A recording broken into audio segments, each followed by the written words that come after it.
Let's bring in Congressman from Texas in the El Paso area, of course, Uvalde, Congressman Tony Gonzales, a Republican. Congressman, how disappointed are you that when the president saw you at Uvalde, you said to him, let's talk about the border, and he says, I will, Tony. But yet when you reached out to the White House, what did they say about this visit? Yeah, they told me that I couldn't attend, and the president essentially lied to my face. And this shouldn't surprise anyone. You know, I think it's important that we have Republicans that are constantly pushing the administration to go, no, no, no, I want to work with you. I want to find solutions. They want all Republicans to just give up. But this wasn't about solving problems. This was a partisan trip that was just made as a photo op. You know, it took the president 80 years to get to the border. I suspect it's going to take another 80 years before he comes back. Clearly, this shows the administration has zero interest in solving this. They think it's a political problem. They don't think it's a policy problem. The videos that I shared a few weeks ago highlight this isn't a political problem. Bush, Obama, Clinton, Trump certainly never had problems like this. This is a policy issue.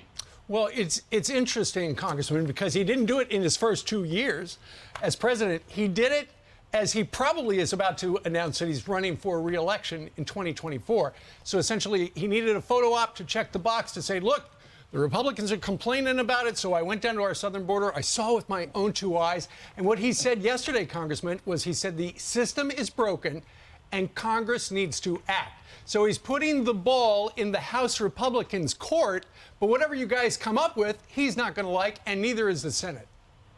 That's exactly right. I mean, it's politics 101. Always blame somebody else for everything that's wrong. You know, the other part of this story too is he's in Mexico today. What is that conversation going to be like? Is it going to talk about woke programs? Is he going to talk about climate change? Yes. Or is he going to talk about this cartel war that is happening in Sinaloa? You know, there was just a major prison outbreak there in Juarez, across from El Paso. People that I represent along the border, we do not feel safe. So, you know, there's a lot to this story, but it highlights the fact that turns out the administration never wanted to work with Republicans. Shouldn't surprise anyone, but it's good to finally see them get exposed. Congressman, I know you said over the weekend that you don't plan to support the rules package in the House because of a possible cut in defense spending. I know you represent South Texas. There are a lot of military hospitals and bases and posts in that area.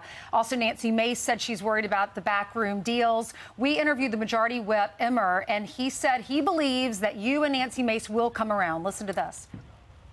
The rules, which has not been widely reported, literally are the rules that our conference voted on after the election, with one exception, and that is the motion to vacate is being restored to where it was for 100 years before Nancy Pelosi changed it. Tony has said he's not willing to vote for them yet.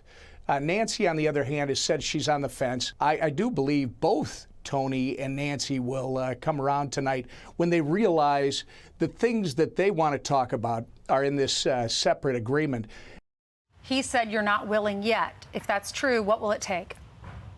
Yeah, no, I appreciate Whip Emmer's leadership, and this is only the beginning. You know, these are the easy part, you know, the speaker vote and the rules vote. But I guarantee you, nobody expected 15 rounds of voting. When we discussed, hey, what are some things that we were going to be able to take, no one said, okay, it's going to be 4 days, 15 rounds of voting, and your families are going to be run through the ringer. Also, you know, as bad as it was to watch it, it was even worse to be part of it. Who wants to see this fiasco get played out over and over again? So I'm against the rules for a couple different reasons. One is the defense spend, the cut in defense. Yes. I think that's an absolutely terrible idea. But the other is to vacate the chair. I mean, I don't want to see us every 2 months be in lockdown. This isn't the parliament. I mean, the American public are counting on House Republicans to be the one savior in this all. If we can't get this right, it's going to be a nightmare after nightmare. Nancy Mace said that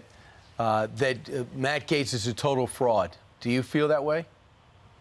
I don't like to attack my colleagues. Look, there is a lot of flawed people in Congress, and it's very frustrating to serve with these people. But that's across the spectrum. I look at it, whatever happened yesterday happened yesterday. How do we go forward? And honestly, this rules package vote isn't just about the rules. It's what does next week look like? What does next month look like? And you know what? I do think there's an opportunity in the House for rank and file members to lead. And I think that's what it's going to take.